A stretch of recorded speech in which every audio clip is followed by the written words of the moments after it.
Coucou tout le monde, j'espère que vous allez bien. Donc on se retrouve dans une nouvelle vidéo pour que je vous présente mes sorties livresques du mois de février qui m'intéressent. Alors j'ai pas préparé les livres que je possède déjà, donc je vous indiquerai simplement quand je vous les présente si je l'ai quoi. Donc on commence tout de suite avec les livres que je veux absolument. Donc on a Zéphyr et l'usine des rêves de Sylvain Tristan, si j'ai bien noté, chez Gulfstream Éditeur, donc c'est la collection jeunesse. Ensuite, nous avons Sirens de Mélissa Scanu chez Plume Blanche Édition, que je possède déjà. La toute petite librairie de Adeline Ruel et Antoine Brivet chez Gulfstream, toujours dans la collection jeunesse. Amelia Fang, le tome 2 de Laura Helen Anderson chez Casterman. J'avais bien aimé le premier tome que j'avais lu, je crois, pour Halloween. Aurora de... je ne sais plus le nom de l'auteur. De Vachi Hardy chez Ozu. Que j'ai. C'est pour ça que je regardais sur le côté. Le chant de l'encre de Anna Briac, pardon, en auto-édition. Donc une couverture juste magnifique. Le nouveau livre d'une auteure que j'aime énormément. Nous avons le dossier Evan Carter, le tome 1 de Déborah Jimarazu aux éditions Hachette.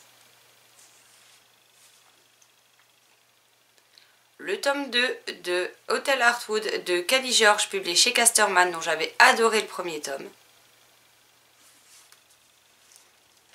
Nos plus belles étincelles de Jamie Maguire chez Michel Lafon. Papier noir, lueur d'espoir de Mina M aux éditions du Chat Noir dans leur collection Chaton Hanté. Sarah Normal, le tome 6 de Phoebe Rivers, publié chez PKJ, que vous verrez prochainement en point lecture puisque je l'ai. Zombies Arby, le tome 3 de Marie Pavlenko et Carole Trébor chez Flammarion Jeunesse, qui, si je ne me trompe pas, vous avez dû voir en point lecture mercredi. Water Witch de Alex Bell aux éditions du Chat Noir. Donc ça c'était pour les romans que je voulais absolument, et après j'en ai noté d'autres, on verra bien en temps et en heure, mais je vous les présente quand même. Nous avons Victor, l'indomptable Hugo de Bertrand Puard chez Hachette. Donc le premier tome c'était Alexandre l'intrépide de Dumas, on a eu celui sur Émile Zola en deuxième, et là c'est Victor Hugo. Un jour une étoile de Jean-Luc Marcassel chez Gulfstream dans la collection Électrogène. Le Labo des sentiments de Aurélie Garlache chez Ozu. Aberration, le tome 1 de Joseph Delaney chez Bayard. Alex Verus, le tome 4 dont j'ai uniquement le premier tome pour l'instant dans ma pile à lire, de Bénédicte Jacquat chez Anne Carrère Édition. Dividing Edel de Joël Charbonneau chez Milan, donc à voir si je craque déjà pour le tome 1 ou non. Horizon, le tome 2 de Lysia Mora, si je ne me trompe pas, j'arrive pas à me relire, chez Inception, dont j'ai le premier tome en numérique. Jacobi, le tome 2 de William Ritter, et je ne sais plus chez qui c'est publié. Vous regarderez dans la barre d'infos, c'est noté.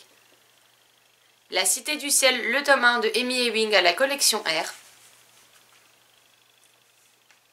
La Forêt des Masques de Stéphane Soutoul, qui est un album jeunesse ou un court roman jeunesse, je ne sais plus, chez Elixiria. Le Gang des Prodiges, le tome 2 de Marissa Meyer chez PKJ. J'ai le premier en numérique, à voir si j'aime ou non. L'Ensorceleur des choses menues, de Régis Godine chez La Talente. Le Roi Serpent de Jeff Zentner chez PKJ. Les âmes englouties de Susan Jensen chez les presses de la Cité, pardon. Les 1000 visages de notre histoire de Jessica Niven en format poche. Donc je ne sais plus si c'est chez Pôle Fiction, donc toujours Gallimard mais en poche, ou sur une autre maison d'édition. Je ne sais plus. Lune pourpre, le tome 2 de Asservi de Laetitia Danae chez Snag Édition. Maudit Cupidon de Lorraine Palfrémont chez Milan. Max et Alex, le tome 2, alors je ne sais plus de qui c'est, mais c'est publié chez Slalom, donc j'ai le premier tome en numérique. Mes voisins les Gauls, le tome 2 de Gary Ghislain chez Seuil Édition. Pareil, j'ai le tome 1 en papier dans ma pile à lire, donc on va voir. Mila Hunt de Ellie Anderson chez Albin Michel Jeunesse. Non, chez Albin Michel Wyss, pardon.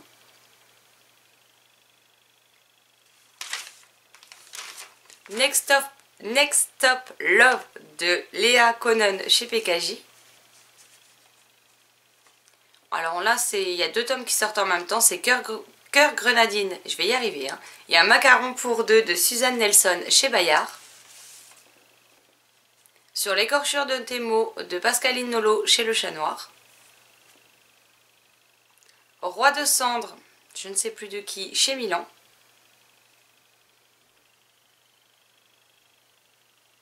Tant que durent les rêves de Roland Fuentes chez Syros.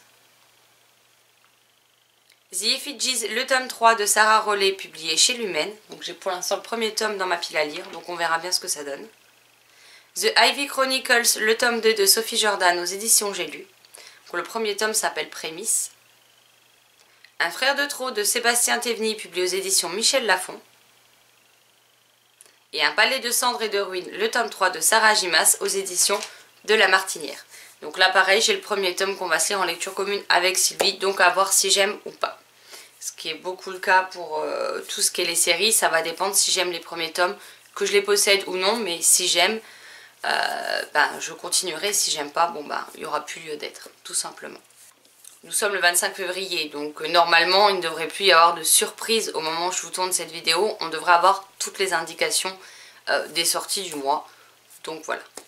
N'hésitez pas à me dire dans les commentaires quels sont les livres qui vous intéressent, que je vous les ai présentés dans la vidéo ou non. S'il y en a que vous avez déjà acquéris, si vous les avez lus, ce que vous en avez pensé. Enfin comme d'habitude quoi. Sur ce, je vous souhaite un excellent dimanche, de très belles lectures et je vous dis à très vite dans une prochaine vidéo. Bye bye.